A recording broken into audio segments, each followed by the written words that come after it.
posibilidad ng tagumpay o kabiguan, ng ligaya o lungkot. Kaya marapat lamang na tanggapin si Jesus bilang tagapagligtas at Panginoon.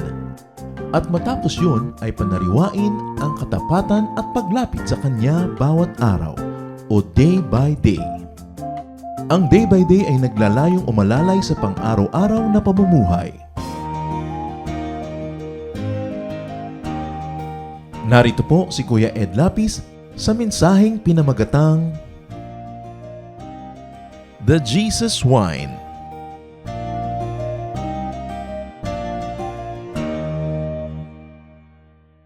John 14:12, Juan 14:12. If you have faith in me, you will do the same things that I am doing. You will do even greater things now that I am going back to the Father. Ang isang katunayan na may pananalig sa kay Jesus ay gawin ang gawain ni Jesus. Dagdagan pa nga, sapagkat sabi niya, I will be going to the Father, I'm going to intercede for you and empower you to do more. John 15:5, I am the vine, says Jesus, and you are the branches. If you stay joined to me, and I stay joined to you, then you will produce lots of fruit. Isang tunay na anak ng Diyos kay Jesus ay mabunga. The Jesus wine, ang kahang-ahangang kagilagilalas na alak ni Jesus. Salamat Panginoon dahil kami mahal nyo at ito ay naging napakalinaw sa pamamagitan ng pag-ibig nyo sa amin through your Son Jesus. Thank you for that love, for that unconditional love that sets us free, that gives us colorful, beautiful, enjoyable lives. Sa sandaling ito, kayo po, Panginoon, ang mangusap, mangaral, at lalo pa naming maunawaan at maipamuhay yung uri ng buhay na gusto mong aming tamasahin. Be our speaker, be our teacher, Father. In the name of Jesus, your Son, we pray with thanksgiving. The Jesus wine. Paulit-ulit nang pinag-aaralan natin ang napakagandang kwentong ito at hilingin natin sa Panginoon na bigyan pa tayo ng mga bago at sariwang pananaw tungkol dito. John 2:1-2, Mary, the mother of Jesus, was at a wedding feast in the village of Cana in Galilee. Jesus and his disciples had also been invited and were there. So ang unang-una nating matututunan, di ba sabi ng Panginoon, kung nananalig kayo sa akin, gagawin nyo rin ang mga ginawa ko, dadagdagan nyo pa, do a Jesus. Attend weddings or equivalents. Sa buhay ng mga tao nung panahon na yan ni Jesus, napakaraming paghihirap, pagdurusa, gutom, napakaraming pasanin ng tao, konting-konti lang ang maginhawa sa buhay. Napakarami yung kapos, kulang, alipin ng hard labor, at konting-konti lang ang income, isa na sa mga pinakamasayang bahagi ng kanilang napakahirap na buhay, ay yung magkaroon ng kasalan. Kasi may pagkain, may alak, may sayawan, may tugtugan, may kasiyahan, isang malaking bakasyon, kahit ilang oras lamang mula sa kanilang mahirap na buhay. And Jesus attended this wedding. So we attend weddings or their equivalents. Ano ba yung mga okasyon ng buhay ng mga tao sa ating paligid na ipinagdiriwang nila, ipinagsasaya nila, tayo'y makikisaya. Lend your presence to people's events. Kung minsan, ayaw mong pumunta, lalo dito sa atin, matraffic, mahirap pumunta, magre-regalo pa ako, magbibihis pa ako, maabala ako, maglalaba pa ako, marami pa akong gagawin. Pero si Jesus, ay maraming gawain. Pero hindi niya binaliwala ang isang simpleng okasyon ng kasalan, pumunta siya doon. May mga panahon, dumadalo tayo sa isang okasyon para tayo may mapala dahil gusto natin, beneficial kasi sa atin. Pero may mga panahon din na sila ang may mapapala sa atin, kaya tayo pumupunta. Tayo ang nagbibigay ng regalo ng ating time, ng ating effort, para magpasaya sa kapwa. Hindi lang tayo laging dumadalo para dahil sa ating sariling kasiyahan, Kuminsan para magbigay kasiyahan doon sa may okasyon. And Jesus exemplified that very loving act. Romans 12:15, when others are happy, be happy with them. And when they are sad, be sad. Isang katuruang napaka-Jesus yung makiramay sa dapat pakiramayan, makisaya sa dapat pakisayahan. In other words, makisangkot tayo sa buhay ng ating kapwa. So dumalo siya, pero dumalo din ang kanyang ina na si Maria at ang kanyang mga alagad. John 2:3-5. When the wine was all gone, Mary said to Jesus, "They don't have any more wine." Jesus replied, "Mother, my time hasn't yet come. You must not tell me what to do." Mary then said to the servants, "Do whatever Jesus tells you to do." Nalaman ni Maria na wala ng wine. Ibig sabihin, uwian na. Tapos ang kasiyahan, tapos ang tugtugan, tapos ang sayawan, kasi wala ng wine. So, bigla na lang naputol ang kanilang pagsasaya, biglang balik sila sa kanilang buhay na mahirap, nakakapagod. At sabi ni Maria kay Jesus, wala ng alak, naubos. And strangely, sabi ni Jesus, "You must not tell me what to do." But nevertheless, hindi pinanghinaan ng loob si Maria. Sinabi niya sa mga katulong doon, kung ano man na ipagawa sa inyo ni Jesus, gawin nyo. So mayroon siyang inaasahan na mangyayari dahil ibinulong niya, sinabi niya na wala ng alak. So kanina, let's do a Jesus. Now let's do a Mary. Be sensitive to people's needs. Then, help. Hindi siya basta nakikisaya lang doon.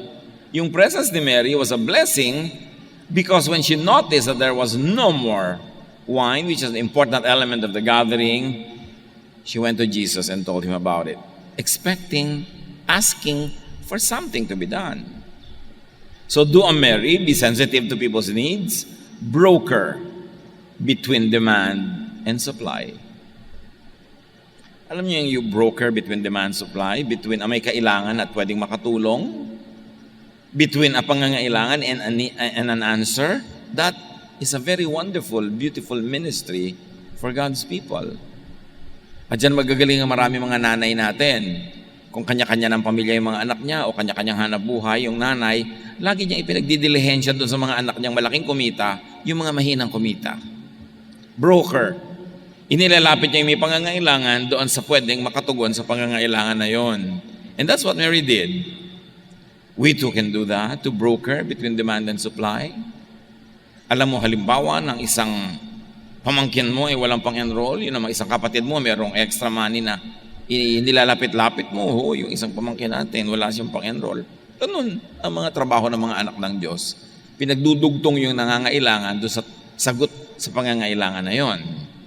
Of course, without needing to abuse the one who is extending the help. So do a Mary, be sensitive, broker, and intercede.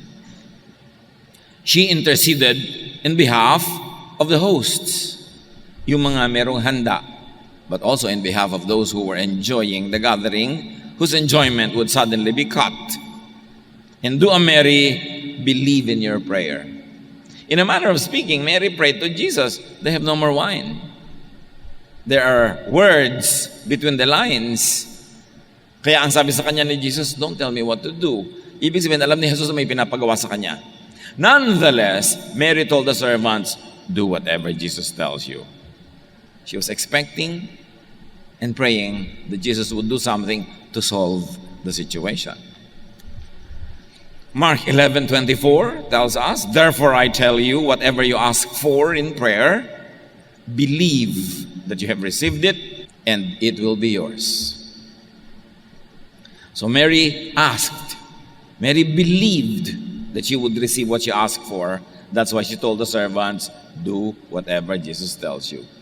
And then act on your prayer before you see results. Act on your prayer before you see results. Ang prayer ni Mary, do something. And before even seeing a result, she already acted on it.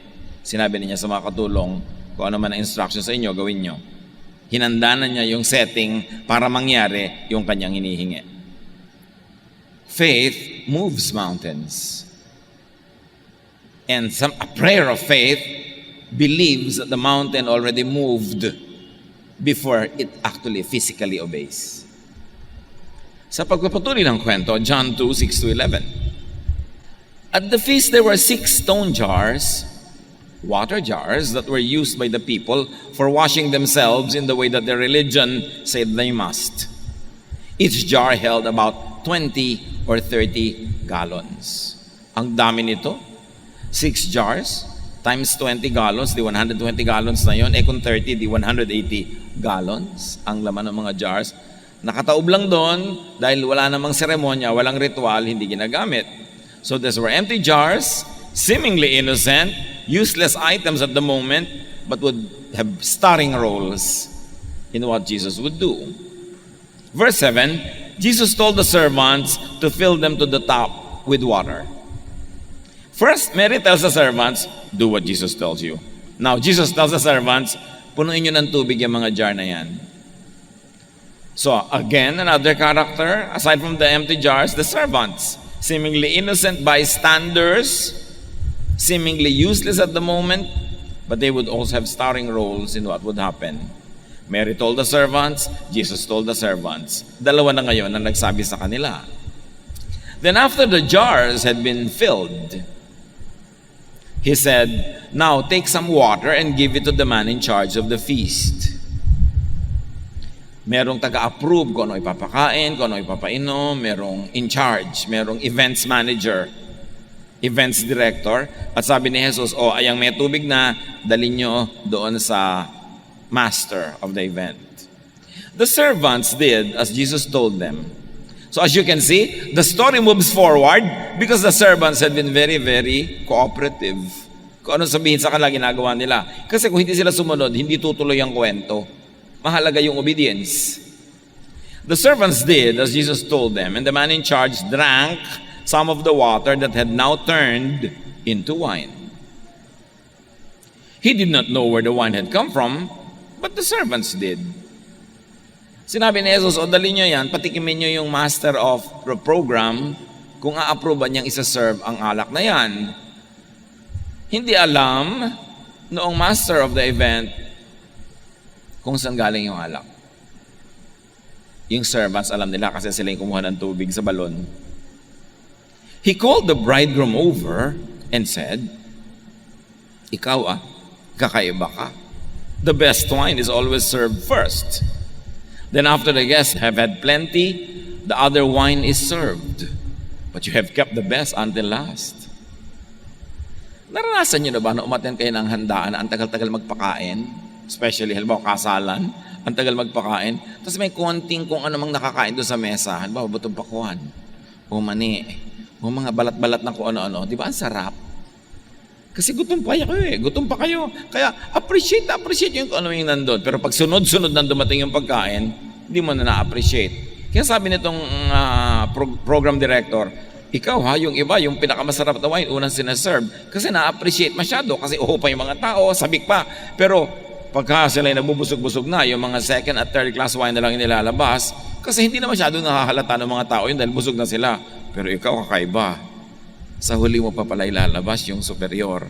In other words, the wine produced by Jesus from this water was even more superior to the wine that was served originally.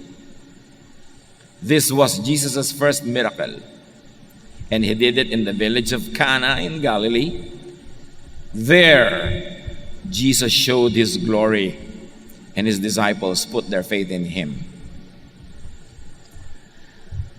Tumuloy ang handaan, tuloy ang kasiyahan, mamaya na uli ang pagdurusa, ang gutom at pagod, hinabaan ang okasyon. At sabi sa atin, ito ang unang himala ni Jesus. Kauna-unahan, ginawa sa isang maliit na baryo, sa isang maliit na kasalan, pero sa pamamagitan nito, ipinakita niyang Jesus ang kalwalhatian ng Diyos at ang kanyang mga alagad. Magsisimula pa lang ang ministry niya nagtiwala na sa kanya, nanalig. So do as Jesus. Listen to positive, helpful, reasonable intercessor or intercessors. Remember, ang ginagawa na natin dito, ina-analyze natin ang gawa ni Jesus para matularan natin. Kasi sabi niya, if you have faith in me, you will do the things that I do. So you listen to positive, helpful, reasonable intercessors. Pag may lumalapit sa atin na mga anak ng Diyos, na sinasabi, alam mo, may pangangailangan si ganon, baka pwede mo matulungan, makinig kayo. Lalo't kaya nyo talaga. Kahit ka maaabala ng konti, mababawasan yung salansa ng pera mo doon sa kahon, pero kung malaking bagay ang gagawin nun sa kapwa, do a Jesus. Pero siyempre may lalapit din sa atin ang mga baligtad naman. Naku, pinaghirapan mo yan. Sa'yo na lang yan. Huwag kang tumulong. Walang kwenta yung mga yan. May mga ganun din mga lalapit sa'yo. Pero ang sabi ni Mary sa kanya, they have no more wine. And Jesus made a miracle. The first, in fact, for such an event as that. Jesus listened to positive, helpful, reasonable intercession. So una nga sabi niya, you must have told me what to do. My time has not yet come. But Mary believed, mangyayari ito. Sabi niya, kung ano sabihin sa inyo, sundin niyo. And exactly, Jesus told them, fill the jars with water. John 10:10, the thief comes only to steal and kill and destroy. I have come that they may have life and have it to the full. Mission statement yan ni Jesus. Ang mission niya, baligtarin ang ginagawa ng kalaban na ang tao ay ninanakawan, pinapatay, sinisira. Sabi niya, dumating ako para bigyan kayo ng buhay, buhay na punong-puno, buhay na masigla, masagana, masaya, buhay na gusto ng Ama para sa inyo. Yun ang gusto ni Jesus. Kaya naman very consistent na nandun siya sa kasalan, iiksi na yung buhay ng party, pinahaba niya. Sukdang yun ang maging kauna-unahan niyang himala. Bakit hindi ang kauna-unahan niyang halimbawang himala ay nagkaroon ng libo-libong mga tao na nagsisi sa kanilang kasalanan at lumapit sa Diyos? Parang mas religious yun, mas cinematic, mas maganda ang dating dapat sa mga reliyoso. Bakit hindi pagpapalakad ng mga pilay at mga lumpo? Bakit hindi pagbibigay ng paningin sa mga bulag? Bakit wine? Di ba minamasama pa nga na maraming relihiyoso yung wine? Bakit wine? Parang napakababaw naman yan. Parang napaka-vain, napaka-worldly. Ang kauna-unahang himala ng anak ng Diyos ay hindi paglapit sa Panginoon ng mga kaluluwa ng napakaraming tao, kundi pagpapahaba ng isang party. Diyan natin nakikilala ang pag-ibig ng Ama through Jesus na madalas hindi natin nakikilala kasi marami ang tingin natin sa Diyos killjoy. Yung, ay tama na ang party, uwi na. Anong wine? Di ba? Tubig na lang. Bakit maghahanda-handaan pa kayo? I-donate nyo na lang sa simbahan yan. Mga ganun ang alam natin. Nakaturoan, baligtad sa katotohanan ng Ama na ipinapakilala ni Jesus. Kaya maraming Kristiyano, kahit ang tagal-tagal na nilang sinasabing Kristiyano sila, they need to be reacquainted with the true Jesus and the true God. Kasi puro ang nalaman lang nila yung mga itinuro sa kanila ng relihiyon na madalas baligtad. Isang Diyos na killjoy, isang Diyos na ayaw ka mag-enjoy, isang Diyos na puro parusa ang alam, at Diyos na laging galit. But God sent Jesus because God was so unhappy with the way people perceived Him and with the way religions have been teaching about Him. So do a Jesus. Produce and contribute high-quality wine to people's lives, to people's events and moments, whatever the equivalent of that wine is. Hindi laging wine. Pupunta ka sa isang handaan, alangan naman ang dala-dala mo lang isang gutom na sikmura. Bay magdala ka naman. Mabuti nga nung araw Pag may mga okasyon, nung mga hanggang 1960s, ganyan. Lahat ng okasyon, yung mga bisita may bitbit. Kahit nga mga piyesta noon, yung mga bisita may dala-dala kahit pineapple juice, o fresh pinya, o pakwan. Lagi may contribution. When you go to an event, contribute when you can. Para yung mga talagang walang-wala, kapos na kapos, sila na lang yung pupunta doon para mabusog, para mag-enjoy ng libre. Pero lahat ng kayang tumulong, dapat tumulong.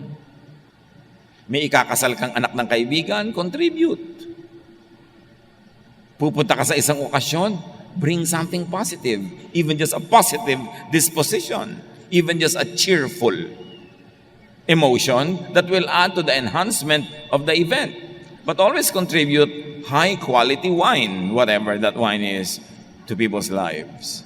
Mabuti pa si Karl Marx, tinatawag nila na siyang pasimuno ng communism, pero very Christian yung iba niyang idea. Sabi niya, from each, according to ability, to each, according to need. Kung anong kaya mo, at kung anong pangangailangan niya, pagdugtungin mo, para yung pangangailangan ay maibsan, ang pagdurusa ay mawala, at ikaw naman makatulong. Mahalagang makatulong. At malinaw ang Bible, He created that wine to show God's glory. Can you imagine yung glory ng Diyos na equate sa wine? Surely many religious people will think that there are more other worthy causes to attach to the glory of God. But this is such mundane, so ordinary. At yun nga ang ginawa ni Jesus. As they say, God is in the details. So ang pag-ibig ng Diyos ay nasa mga detalye, sa maliliit na bagay, pero mahalaga. Enhance, extend people's enjoyment. Yung ang ganda-ganda ng usapan, ang ganda-ganda ng kwentuhan, tapos bigla mo sisirain, tapos sabi mo, ay teka, gabi na, uuwi na ako. Baka may mga panahon mo na pwede mong iambag yung oras mo para yung kaligayahan ng iba, humaba. Medyo mag-sacrifice ka na ng konti. Hindi laging sarili lang ang iniisip. Iniisip natin kung paano ba aayusin pa ito lalo. A-attend ka ng church, puro pintas ang ibibigay mo. Hindi ka maggawa ng solusyon para ipinipintas mo masolve. So mo, pambihira naman tong church na to. Ito yung pupunta ko dito, maalik ka bukang silya.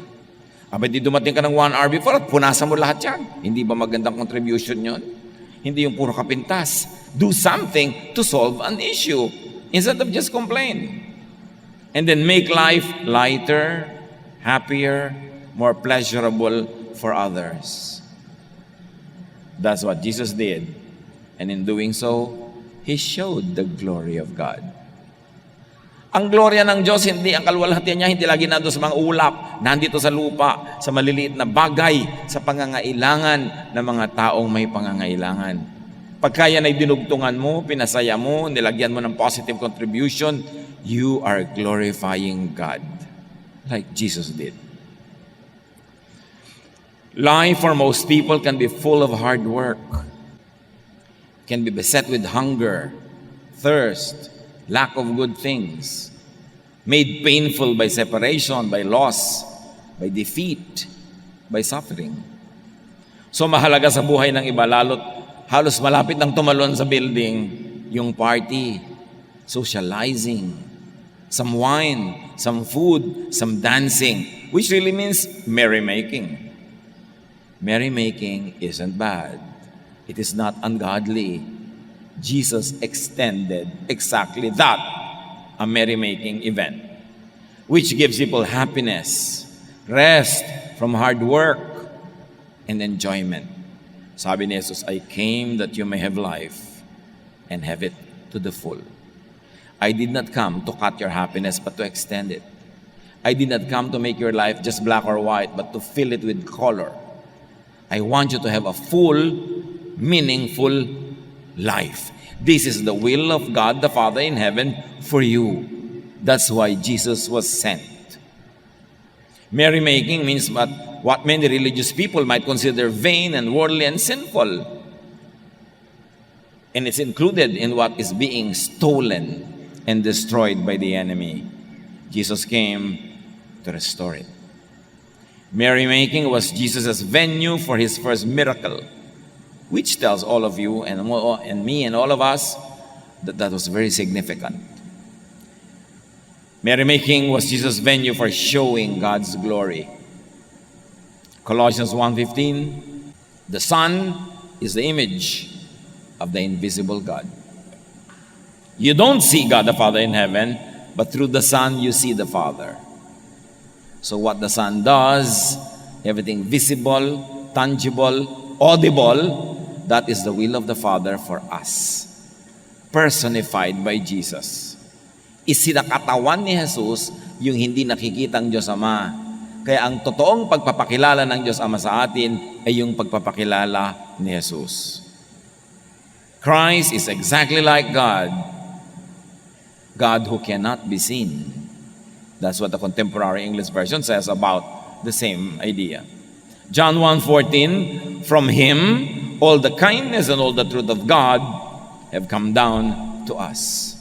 Ang lahat daw ng kabaitan, lahat ng katotohanan ng Ama ay pinadaan kay Jesus para maintindihan natin. Pag pinadaan niya sa temple, pag pinadaan niya sa mga priest, pag pinadaan niya sa mga Pharisees, pag pinadaan niya sa Sadducees, teachers of the law, nako, ang lumalabas na image ng God ay killjoy na Diyos, laging galit, laging nagpaparusa, matakot ka, ganyan. Kaya, pinadaan kay Jesus ang tunay na pagpapakilala. That's why Jesus is all important. That's why we always emphasize Jesusness, aside from other ideas that many religious teachings always emphasize. Jesus shows God's glory by producing wine to extend and enhance people's enjoyment of an event, and in general, of life itself. So what does that tell us? Kasi ang mga naniniwala kay Jesus, gagawin ang ginagawa ni Jesus, glorify God by helping and loving people. Lagi na nating binabasa pero balikan natin yung sinasabi ni Jesus kung anong tunay na nakakalugod sa Ama. Matthew 25:34-40. Then the king will say to those on his right, my Father has blessed you. Come and receive the kingdom that was prepared for you before the world was created. When I was hungry, you gave me something to eat. And when I was thirsty, you gave me something to drink. When I was a stranger, you welcomed me. And when I was naked, you gave me clothes to wear. When I was sick, you took care of me. And when I was in jail, you visited me. Then the ones who pleased the Lord will ask, when did we give you something to eat or drink? When did we welcome you as a stranger or give you clothes to wear or visit you while you were sick or in jail? The king will answer, whenever you did it for any of my people, no matter how unimportant they seemed, you did it for me. Yun ang kasiyahan ng Ama, na tayo ay tumulong sa nangangailangan. Yung iba, laging sabi niya, worship tayo. Worship. Maganda yung worship, ha? Pero ang worship, hindi lang sa pagkanta. Hindi lang sa pagsayaw, pagdarasal, paghahandog, pakikinig ng mga sermon. Bagamat yan ay worship. But remember, we say worship service. So yung worship, may kakambal na service. When the worship program ends, the service begins. Baka akala ng iba, uupo ka lang dyan at tatayo ng 1 hour and a half, nag-worship ka na. No. After the worship program, service begins until the next worship program. Yan ang talagang worship service. Ano ba talaga ang religiosity? Pahabaan ng dasal? Palakasan ng kanta? May benepisyo yun. Pero sabi sa James 1:27, religion that pleases God the Father must be pure and spotless. And what does it mean to be pure and spotless? You must help needy orphans and widows and not let this world make you evil. Yun ang tunay na high quality religion. High religion to God is you and me helping the needy. Yun ang worship na may service. Worship service. At pag sinabing pure and spotless, the context of the verse does not say religious squeamishness. Hindi ang pure and spotless ay yung napakaselan mo, ang linis ng iyong isip, ang linis ng iyong buhay. Hindi yon. But pure and spotless here means in kindness to people. Ang taas ng grade mo. Very interestingly mga kapatid, the word righteousness, whenever it is used, especially in the New Testament, it means pakikipagkapwa. Pakikitungo sa kapwa-tao. pakikipagmabutihan, pakikisangkot, pakikipagtulungan. Yun ang righteousness. Righteousness in the Bible does not talk about your personal, moral uprightness. It talks about your pakikipagkapwa-tao. Kaya tuwing nagkukwento si Jesus tungkol sa righteous, you remember the story about the Good Samaritan? Sabi niya, merong isang tao binugbog, sinugatan, ninakawan, nakahandusay sa daan. Dumaan ang religious person, sa kabila siyang gilid ng daan para huwag siya maging responsible for this suffering person. Dumaas yung mga iginagalang ng civil society sa kabilang side ng daan, naglakad para huwag mapalapit dito. At sinong nag-iingat sa kanya, nag-alaga? A Samaritan, considered by the Israelites, considered by the Jews as maruruming tao. Yun ang nag-alaga. Dinala niya sa isang mini hotel, ipinagbayad niya doon at binili niya, pakainin niyo yan, pagalingin niyo, itong bayad sa kanyang pagstay hanggang siya ay gumaling at makaalis dyan. At sabi ni Jesus, yan ang tunay na mananampalataya. Hindi nadadaan sa religious membership, attendance in religious events. Ang tunay na pananampalataya sa Diyos, ang mataas na uri ng pagiging relihiyoso, ay ang pagiging mabuti sa kapwa. At hindi nakalalampas sa pansin ng Ama. At yan daw ang mga gagantimpalaan pagdating ng panahon. John 13:35, if you love each other, everyone will know that you are my disciples. Hindi ang pagkakakilanlan sa'yo na disipulo ko ni Jesus ay kung gaano kalaking Bible ang dala mo at kung anong bersyon. Hindi kung paano ka binautismuhan. Hindi kung saang church ka uma-attend. Ang sabi, malalaman naman ang lahat na kayo'y tunay kong mga alagad kung kayo maibigin, kung kayo'y nag-iibigan.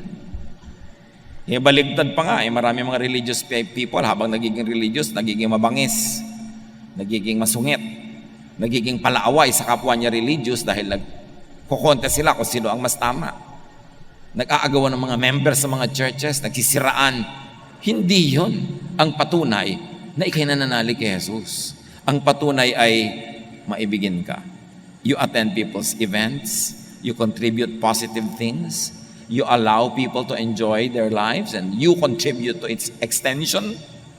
Yun ang tunay na high religion. The Jesus wine says, I love you. I love your enjoyment. I love your comfort. I love your well-being. They are all important to me. Yun ang sinasabi ng Jesus wine. Pagkadarating kayo sa bahay, may tulog, tapos yung paa nyo para kayo mga sundalong Aleman na nagmamarcha, nagising na sila lahat. Ang sinasabi ng mga yabag mo, I don't love you, I don't respect you, I don't care about your sleep. Malakas akong kumilos, malakas akong magsara ng pinto, padabog-dabog ako magbababa ng mga gamit because I don't love you, I don't care na magising ka. Pero yung kilos mo nag-iingat ka dahil may natutulog, kahit mas mataas ang ranggo mo doon sa tulog, alagad ka nga ni Jesus. Yung pagkasinasabing, don't park here kasi matatakpan mo yung daan ng mga tao, nagpa-park ka, tapos susimba ka pala. You don't love people. You don't respect people. Kaya mo sabing, alagad ako ni Jesus. Kasi ang tunay na religiosity, pag-alala sa pangangailangan ng iba. Pagtakip sa mga butas ng buhay nila. Pagtindig doon sa mga lugar na walang tao para magkatao. Pagpapasaya, pag-aalaga, pagpapakain. That is high religion. So who could be hungry or thirsty in your immediate social circle? At hindi lang hungry and thirsty for food and drink. Most of the time, people are hungry for attention, for fellowship, for companionship, for understanding, for kindness. Yun ang mission field mo. Yun ang wedding na pupuntahan mo so that you could produce superior wine. Who is naked? Nakedness not only in clothes, but sometimes people are naked in terms of honor. Sobra silang na-dishonor, napahiya, natalo, para na silang hubad. Who is that naked person that you must clothe Because you believe in Jesus. Who is sick, who is homeless, who is imprisoned. This is the Jesus crowd that Jesus wants you to take care of. At kung ikaw yon, ikaw yung naked ngayon, ikaw yung sick ngayon, di ba lalo mo talagang mamamahal si Jesus? Gunitain natin yung babaeng nahuli sa akto ng pangangalo niya. Hubad na siya noon, physically and emotionally and spiritually. At kahit nasaplutan siya ng damit bago siya kinaladkad doon sa labas, yung nilalait siya ng lahat, ibinibisto yung ginawa niya, hubad ka rin noon. Wala kang kadangal-dangal sa tingin ng marami, pero dinamitan siya ni Jesus. Sabi ni Jesus, ang walang nagawang kasalanan, mauna nang bumato. That kind of compassion clothed her. That kind of compassion attended to her thirst. Thirst for kindness, for goodness, for accommodation. Yung gutom niya for love. Anong malay natin? Ba't niya ginagawa ang ginagawa niya? Lumaki ba siya na loveless ang buhay at naghahanap siya ng love kung kani-kanino? Malay natin kung anong pangangailangan niya. But Jesus filled that need. Madaling kampihan yung isang buong barangay na gustong bumato. Ano naman ang mapapala mong kumampi sa isang kawawang babae na wala nang dangal, walang kapangyarihan, doon ka pakakampi. Pero doon kumampi si Jesus in terms of sino ang kanyang inaruga, sino ang kanyang minahal. Pag ang mga bagay na ito hindi pa tumatalab sa buhay natin, hindi pa tayo tinatablan talaga ng salita ni Jesus. Who could be that person that needs you? Worship God, which really means produce and give to thirsty people the Jesus wine, whatever it is. Love, help people. At napatunayan na napakaraming pag-aaral na yung pagmamahal sa kapwa, pagtulong, paggawa ng mabuti, nakakapagpagaling ng maraming sakit. Na pagka ang iyong puso, ang iyong emosyon ay maligayang tumutulong ka, napakabilis tanggapin ng iyong katawan ng mga gamot. Napakabilis gumaling ng mga sugat at napaka-positive ng response even to medication. So many experiments na yung taong matulungin, yung kanyang katawan, mas tumatanggap ng pagpapala. Who? What types do you invite to your life? Ang pinakatamang ginawa ng ikakasal na yon, inimbita nila si Jesus at saka si Mary na bless ang kanilang event. Sinong iniimbita nyo sa mga event nyo? Kung minsan mag-iimbita ka ng sobrang katerma, isang katermang VIP sa yung event, tapos hindi ka na masisiputin. Tapos na-stress ka pa kung darating siya o hindi. O kaya, pagdating niya tuloy doon, wala ka nang ginawa kundi asikasuhin na lang siya. Ba't naman kayo mag-i-invite ng napakahirap i-entertain? Para ipagyabang sa mga ibang bisita, na bisita mo si ganun? Invite people who really matter to you. People who care for you. People who will care for you. Yun namang i-develop natin mga relationships, hindi yung mga trophy guests. Guest na magandang ilagay sa listahan, nakakahanga, pero hindi ka nga kilala. Dapat mag-isip-isip tayo ng mga style natin sa buhay, kung sino ang pinapapasok natin sa ating buhay, sino ang pinapapasok natin sa ating mga event. Invite a Mary to your life. Imagine kung meron kang tao na parang Mary, yung sensitive sa'yo, tapos inilalapit ka sa iba, speaking for you, that's a blessing. And most importantly, invite Jesus to your wedding, whatever that event is, into your life. The Jesus presence means more wine, more enjoyment, an extension of happiness. Kaya huwag nating i-misrepresent si Jesus. Ang presence ni Jesus will not belittle the enjoyment of other people. Ang mahalaga sa'yo, mahalaga kay Jesus. Yung concern mo, concern niya. Kahit iba ang iniisip ng standards ng religion, kung ano ang mahalaga, kay Jesus, ikaw ang mahalaga. Yung nararamdaman mo, yung damdamin mo, yung pangangailangan mo. At tayong mga nananalig kay Jesus, ganun din na ibigay nating pagpapahalaga sa iba. Pahalagahan natin ang nararamdaman nila. Mga anak, pahalagahan nyo ang mga nararamdaman nyo yung magulang habang wala pa kayo. Gabing-gabi na, madaling araw na wala pa kayo, may nararamdaman ng mga magulang nyo. Igalang nyo yun, minimize such stress in their lives. Mga magulang din naman, igalang ang mga nararamdaman ng anak dahil talagang may mga bagay na iba na ngayon ang paraan kaysa nung tayo ang mga kabataan. So, maging sensitive tayo sa isa't isa. Mga asawa na ang inyong kabiyak ay nag-aalala kung nasan kayo, sino ang inyong kapiling. Di ba mahirap yun? Igalang niyo yung kanilang damdamin, huwag yung sasaktan. Dahil si Jesus, pinapahalaga niya yung damdamin. Up to the point na pati wine, maghihimala siya para lang mapanatag at sumaya yung mga tao. Napakasarap maging anak ng Diyos kung si Jesus ang iyong kapatid. Siya ang Son of God at tayo ginagawa niyang children of God. Mahalaga na makilala natin siya. Mahalaga na pairalin ang Jesusness into our lives. Huwag kayong killjoy sa buhay ng iba. Lalo tayong tumulong. Lalo tayong maging positive na presence. Lord, turuan niyo po kami. Unang-una na mamili kung sino mga pinapapasok namin sa buhay namin, sa aming mga okasyon. At turuan niyo rin po kami, Panginoon, to do a Mary, to be sensitive to other people's needs, and to intercede for them.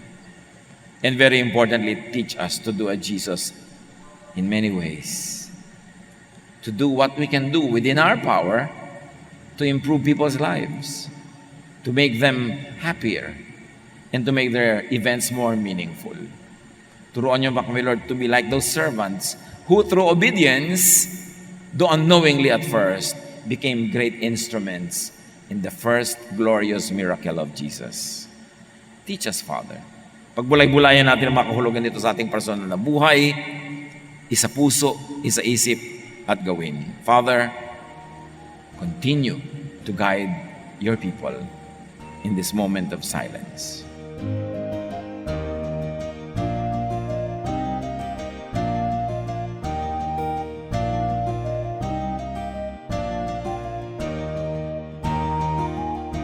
Ang katatapos pong mensahe ni Kuya Ed Lapiz ay pinamagatang The Jesus Wine.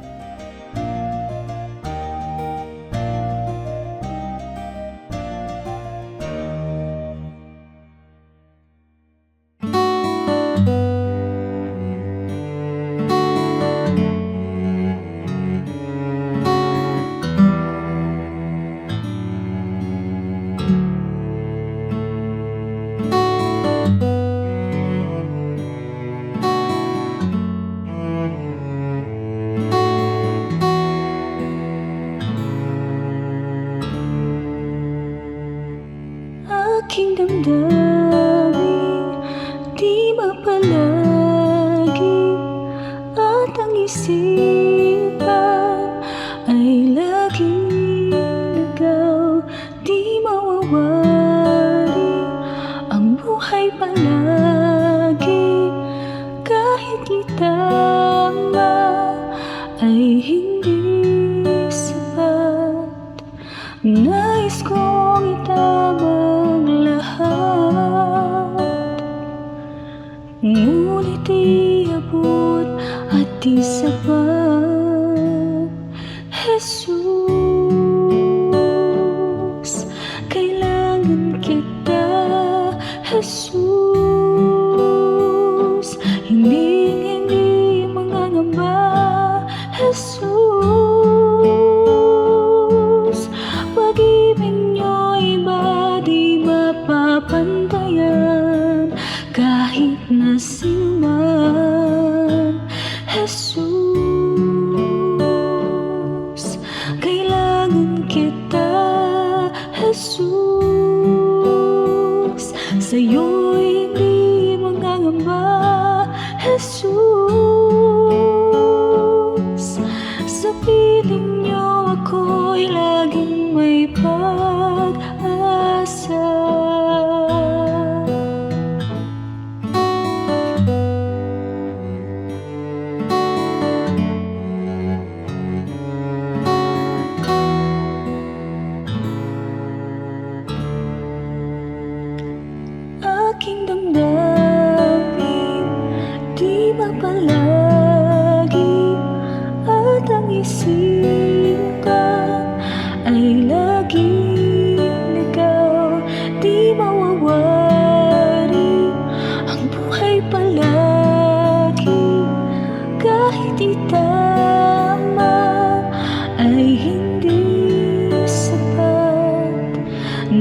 Nais kong itama ang lahat, ngunit di abot at di sapat. Jesus, kailangan kita. Jesus, hindi mangangamba. Jesus, pag-ibig niyo'y iba di mapapantayan kahit na sino man. Jesus, kailangan kita. Jesus, sa'yo'y hindi mangangamba. Jesus, sa piling niyo ako'y laging may pag-asa. Jesus, kailangan kita. Jesus, hindi mangangamba. Jesus, pag-ibig niyo'y iba di mapapantayan kahit na sino man. Jesus, kailangan kita. Jesus, sa'yo'y hindi mangangamba. Jesus, sa piling niyo ako'y laging may pag-asa.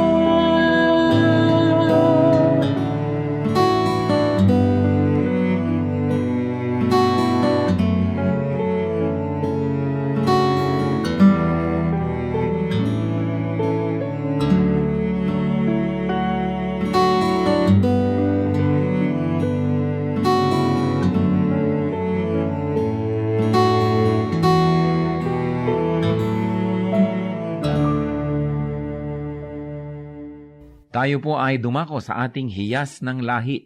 Marami pong hiyas ang ating bayan na dapat ay makilala nating mga Pilipino. At hindi lang makilala, ito ay ating ganap na itanghal at gamitin sa ating pagsambang Kristiyano. Akala kasi ng iba, pag naging Kristiyano na sila, dapat Western na. O kaya kanluranin na ang paraan, ng musika, ng pananamit, ng pagsamba. Subalit napakayaman po ng ating mga kaugalian na kung atin lamang babawiin sa mga gawa ng kaaway at sa kadiliman magagamit para po sa kapurihan ng Panginoon at para rin sa ikatatanghal ng ating lahi. Sa atin pong hiyas ng lahi ay ngayon ay ating pakikinggan ng instrumentong patatag. Ito po ay isang paglikha ng tunog at musika ng mga kalinga.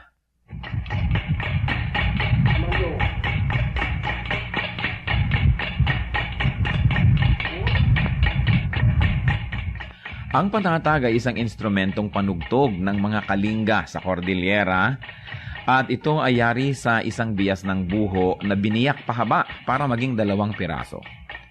Ang isa o 2 kaputol ng buho ay ipinapatong ng manunugtog sa kanyang 2 hita kung siya'y nakaupo at ito'y salisihan niyang hinahataw ng patpat sa isang maindayog na ritmo habang ang kanyang kamay na walang hawak na patpat ay dadampi-dampi naman dito sa mga buhong ito.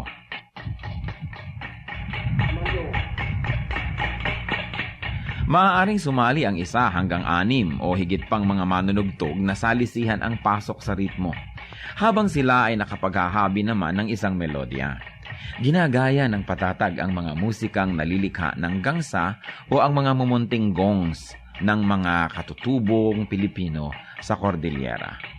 Ang paglikha ng musika sa ating bayan, lalong-lalo sa mga kalinga, ay bunga ng pakiramdaman at pagbibigayan ng isang grupo ng manunugtog. Hindi lang tayo lumilikha ng tunog, hindi lang tayo lumilikha ng musika, patuloy tayong humahabi ng lipunan kung saan ang pagpapahalaga ng bigayan, pakiramdaman ay kitang-kita sa paglikha ng tunog. Sa paggamit ng patatag, ang mga kalinga ay isa-isang nag-aambag para makabuo ng isang melodya. Hindi lang isang tao ang gumagawa ng melodya at ang iba ay para lamang na tagatulong o background, kundi ang lahat ay kasama. Ang patatag ay maaari nating gamitin sa paglikha ng musika para sambahin ng Diyos. Kailangan lang masanay ang ating tainga sapagkat kung bago ay parang tayo'y naninibago. Subalit ang lahat po ng tunog ay bigay ng Diyos sa sinukob. At marami nga lang tunog ang ginamit ng kaaway ng matagal na. Dapat bawiin na natin at gamitin sa pagsamba sa Panginoong Hesus. Ang patatag ng mga kalinga, hiyas ng lahi, hiyas ng bayan.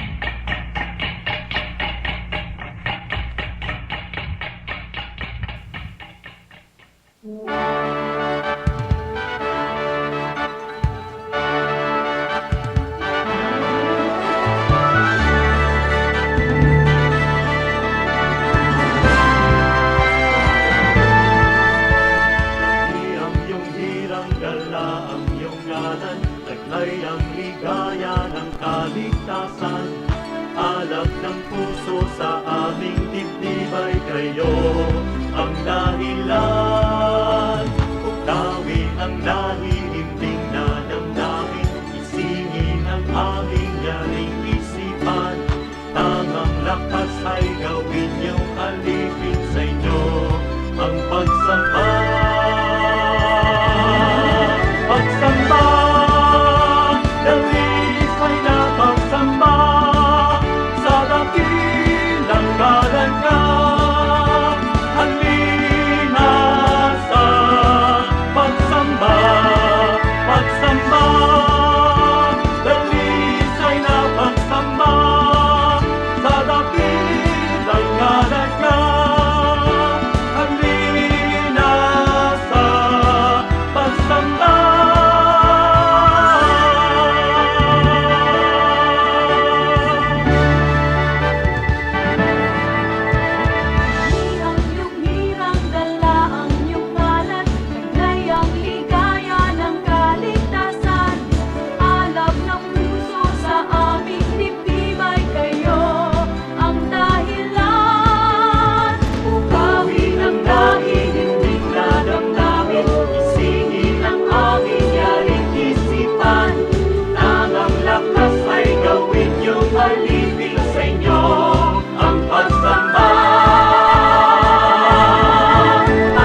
bansa. Alleluia. Buhay ang Diyos. Alleluia. Buhay ang Diyos. Alleluia. Buhay ang Diyos. Alleluia. Buhay ang Diyos. Alleluia. Yahweh aming pastor sa tuwing tuwina. Iyong kanya ay sisibog sa gitna ng sigwa. Ang tungkol niyo at pamalo ang sanggala. Sa likod niyo kayo'y may handang tula. Kami ay hindi magkukulang. Alleluia. Buhay ang Diyos. Alleluia. Buhay ang Diyos. Alleluia. Buhay ang Diyos. Alleluia. Buhay ang Diyos. Alleluia. Sabay-sabay po natin isigaw, si Jesus lamang ang buhay. Siyang tunay, si Jesus mabuhay! Lamang ang tunay, si Jesus lamang ang tunay, Jesus lamang mabuhay. Jesus lamang ang buhay, Jesus lamang ang tunay, Jesus lamang mabuhay. Si Jesus lamang! Jesus lamang ang buhay, Jesus lamang ang tunay, Jesus lamang mabuhay. Ang iyong liwanag ang magsisilbing tanglaw sa Luzon, sa Visayas at Mindanao. Isa lamang ang ating sigaw, Alleluia!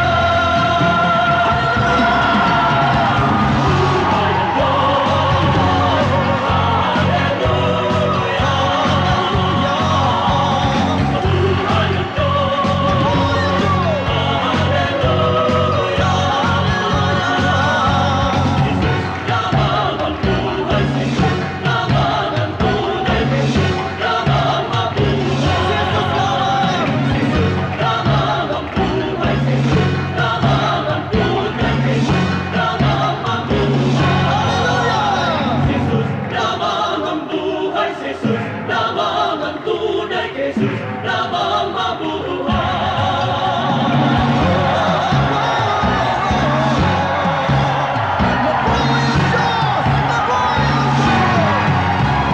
Buhay ang Diyos, Alleluia.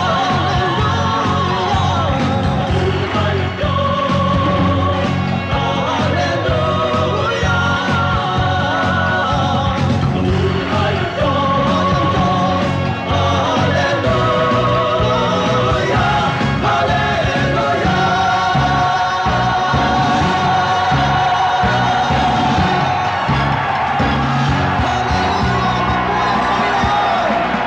Diyos ng Pilipinas!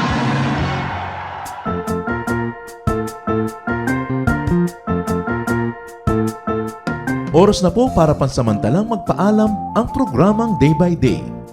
Tayo po'y magsama-sama tuwing ika-6 hanggang ika-7 ng umaga, araw-araw. Magandang umaga po at mabuhay ang Panginoong Hesus!